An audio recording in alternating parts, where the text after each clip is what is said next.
Built in 1975, it's a folk boat. I bought it about 2 years ago.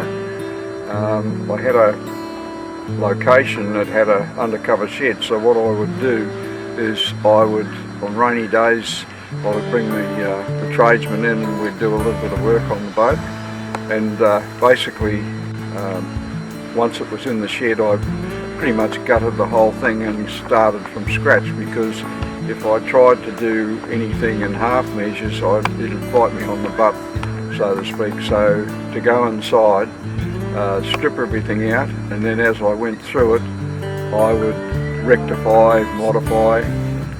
For example, stainless steel work was pretty much non-existent, and I spent about $33,000 between bow fittings that you can see, chain plates which are custom made by a yacht company called Master Spar Engineering.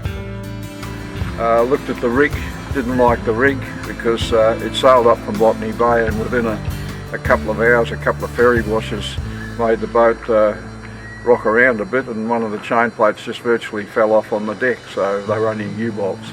The paint work was all flaking because the previous owner had been using enamel, and he used water-based paints as well, so it was basically all peeling off. So Paul, my son, who's the spray painter and a very good one, went about the job of repainting the interior. We modified the galley with a stainless steel glass top sink with cold water to one side, and on the other side we put a 2-burner gas stove with, once again, the glass top on it, and we've got carbon fibre tops on both of those. We've got a moderate amount of teak inside the boat, glued the doors and coamings, which they give you a little bit of warmth. We put an electric toilet in. We've put instrumentation in, radios and that sort of thing. And coming to the outside of the boat, we've put a Selden mast in the boat with all Selden deck hardware. We've put McDiarmid sails on the boat, which consist of a fully battened mainsail, a self-tacking headsail with vertical battens in it, and a very smart spinnaker. The outside of the boat, what we did is we got rid of the old mast and we put a Selden mast in the boat with new rigging, running rigging and standing rigging. We set the boat up with Ian McDiarmid sails, which are a fully battened mainsail, loose foot, a self-tacking headsail with vertical battens in it, and a very nice spinnaker with a carbon fibre spinnaker pole.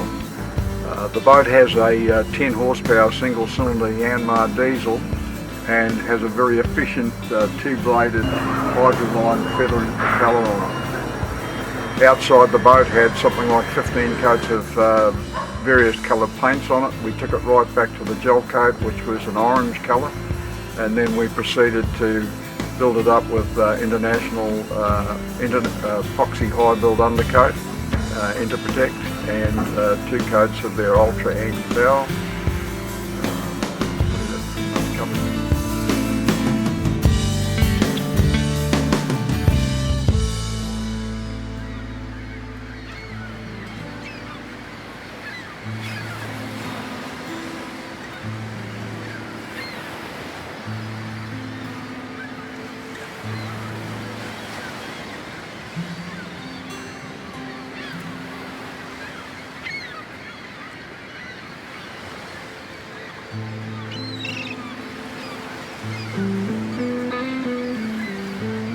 Look at the boat, and he said it had to be the best folk boat he'd ever seen. Best folk boat in the world. I finished the survey off.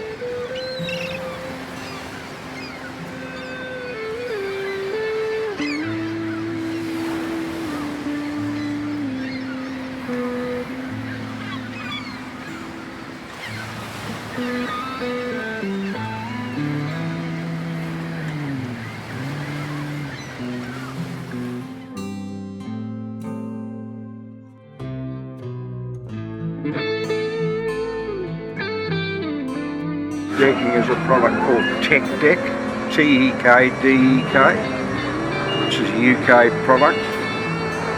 very good for non-skid and simulates the look of natural teak. The rudder is laminated Oregon with Durapox as a coating on it. Look at the cockpit floor. I've made it so that you can lift it out to get at the motor, and we've also put the Dragonfly into the cockpit hatch. Primary winches are Barlow winches, Barlow 16s, and they were sort of a very much broken down chrome finish, so what I did, I returned them to the bronze body, which looks a little bit more traditional than perhaps the chrome would look.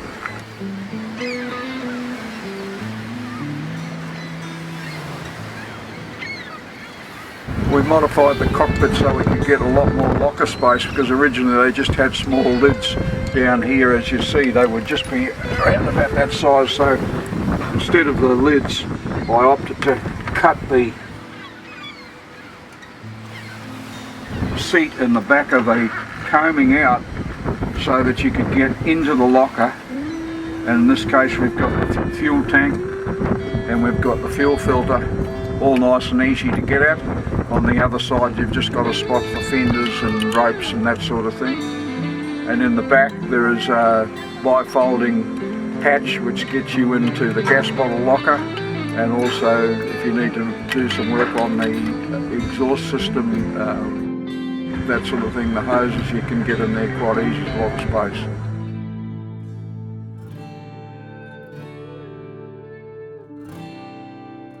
And one opening hatch in the deck, a small one.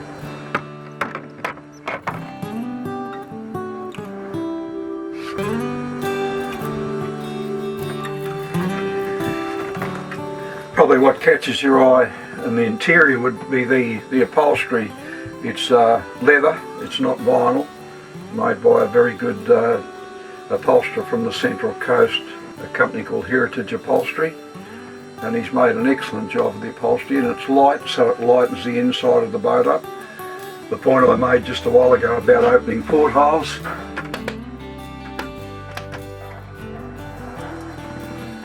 And all four opening portholes by Lumo.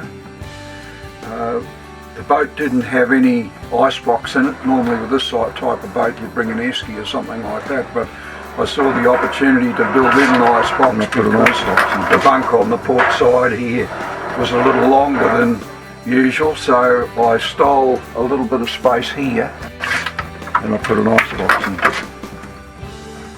We put carbon fibre tops on, and we've got your stainless steel sink with a faucet that actually folds up for operation. The water supply is under the V berth, and there's 130 litres in a flexible bladder supplying the galley there. And on this side, carbon fibre bench top again, 2 burner gas stove. And the bottle for that has its own locker in underneath the aft end of the boat in that double hatch that I said. A moderate amount of storage underneath each of these compartments.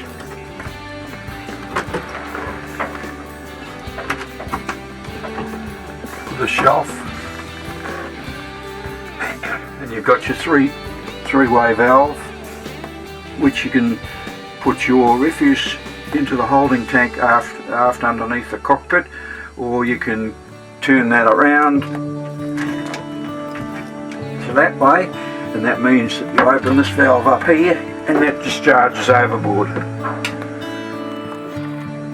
We've got a radio system here, and we've got our Garmin radio there. And we've got a solar powered vent in through the cabin top, which means that in the wetter weather we don't get condensation in here, and it gets good air circulation. Up here is where the toilet is here. Oh, by the way, that is designed not only to hide the toilet, but it's also designed that there's another cushion up there, right up in the bow, which comes and you put this one here, and then the other one there, and that gives you a double bunk. Servicing of the motor is pretty easy really. Any main work you've got to do, you can lift this hatch in the cockpit. That'll get you to the stern gland, which is a PSS stern gland, which doesn't need much servicing, but occasionally you've got to have a bit of a look at it. That's your engine installation, and each side, these white panels they slide out the way. You remove your cushion obviously, and that slides out the way, so that gives you light inside there.